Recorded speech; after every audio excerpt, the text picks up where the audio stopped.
नमस्ते एवरीवन। मैंने आपको अपने पहले की वीडियो में बताया था कि मैंने सद्गुरु जी से और संदीप महेश्वरी जी से क्या सीखा। आज मैं इस वीडियो में आपको बताऊंगी कि मैंने अमोघ लीला प्रभु जी से और सर प्रियानंदा जी से क्या सीखा।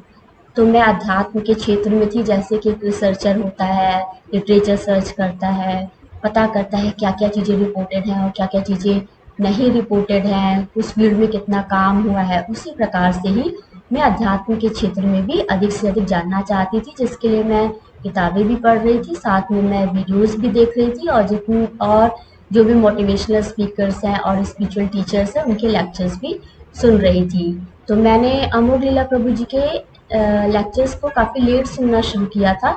तो उनके एक लेक्चर में था कि आप प्याज और लहसुन नहीं खाइए। तो फिर मैंने प्याज और लहसुन भी खाना छोड़ दिया, क्योंकि मेरे पास लड्डू गोपाल थे। लेकिन पहले मैं हमारे घर में प्याज और लहसुन यूज़ होता था, और बल्कि मुझे लहसुन यूज़ करके जो मैं सब्जियां बनाती थी मुझे काफ़ी पसंद भी थी। मैं गार्लिक पराठे वगैरह भी बनाती थी, और जैसे छोले होते हैं, मटर मशरूम होता है, उसमें मैं प्याज और लहसुन का अधिकाधिक यूज़ करती थी। लेकिन जब उन्होंने प्याज और लहसुन के बारे में बताया तो मैंने अपने घर में प्याज और लहसुन बनाना बंद कर दिया। और मुझे इस बात की बड़ी खुशी है कि मेरे घर वालों ने भी मुझे सपोर्ट किया, उन्होंने कुछ भी नहीं कहा। लेकिन कभी कभी उनका मन होता है तो वो अलग से रहता है घर पे, तो कभी कभी सैलड में यूज़ कर लेते हैं, या कभी कभी लहसुन का जो अचार होता है सिरके में डाल के वो लोग खा लेते हैं। लेकिन मैंने जो है लहसुन प्याज बिल्कुल छोड़ दिया है, और मैं इसका सेवन नहीं कर रही हूँ। लेकिन पहले मैं खाती थी, हमारे घर में प्याज और लहसुन के सब्जियां बनती थी। और मैं इस्कॉन टेम्पल कई बार गई हूँ, और वहाँ पे मैंने काफ़ी किताबें भी खरीदी है।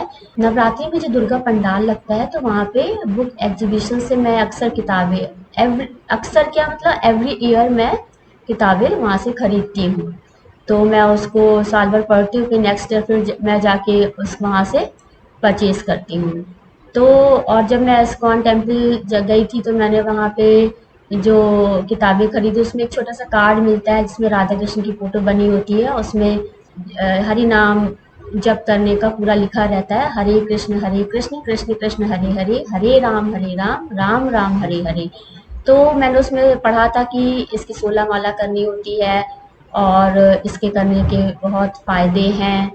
मैं बचपन से ओम नमः शिवाय की चैंटिंग कर रही हूँ, और मैं इसकी डेली माला एक माला करती हूँ। जब मेरे पास समय ज़्यादा होता है तो मैं 1108 भी चैंटिंग करती हूँ।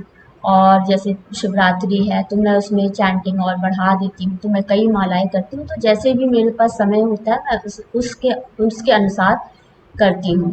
तो मेरा तरीका चैंटिंग का ये है कि मैं जैसे सोमवार को ओम नमः शिवाय करती हूँ, मंगलवार राम राम का जप करती हूँ, और बुधवार को गणेश जी का ध्यान करती हूँ। मैं थर्सडे को बृहस्पति भगवान की चैंटिंग करती हूँ, ओम श्री बृहस्पति देवा नमः, और सत्यनारायण भगवान का ध्यान करती हूँ। मैं शुक्रवार को लक्ष्मी जी की चैंटिंग करती हूँ। तो मैं मेरे पास जिस जिस तरह से समय होता है मैं उसके अकॉर्डिंग कर लेती हूँ। समय नहीं है तो मैं 21 या 11 बार ही कर लेती हूँ। तो मैं और सभी भगवान की फिंगर्स पे कर लेती हूँ, लेकिन मैं ओम नमः शिवाय और बृहस्पतिदेव महाराज और राम राम की चैंटिंग में हमेशा रुद्राक्ष से ही करती हूँ।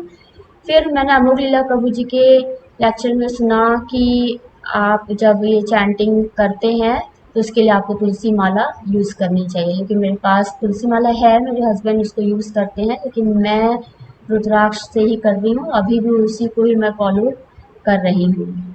तो मैं जब उन्होंने ये मुझे बात बताई कि आपको ये हरि नाम को जपना चाहिए, तो मैं क्या करती थी कि मैं बच्चों को जैसे स्केटिंग के लिए ले जाती थी, तो बच्चे स्केटिंग करते थे तो मैं वहीं गार्डन में वॉक करती रहती थी। तो मैं उस वक्त टहलते टहलते हरे कृष्ण हरे राम की का जप करती थी।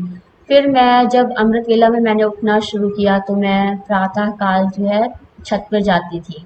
तो छत पे मैं टहलती रहती थी और टहलते-टहलते मैं हरे कृष्ण कृष्ण कृष्ण हरे हरे, हरे राम राम राम हरे हरे का जप करती थी। और जब मैं ये जप कर रही थी तभी जो है ये मोर आया मुझसे मिलने के लिए और छत पे ये रहता था।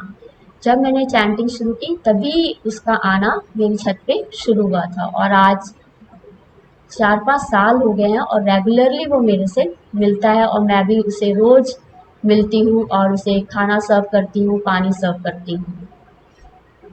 ये सब बातें मैं बताना इसलिए चाह रही हूँ कि आज मेरी इच्छा है ये सब बताने की, तो मैं ये सब बताना चाहती हूँ।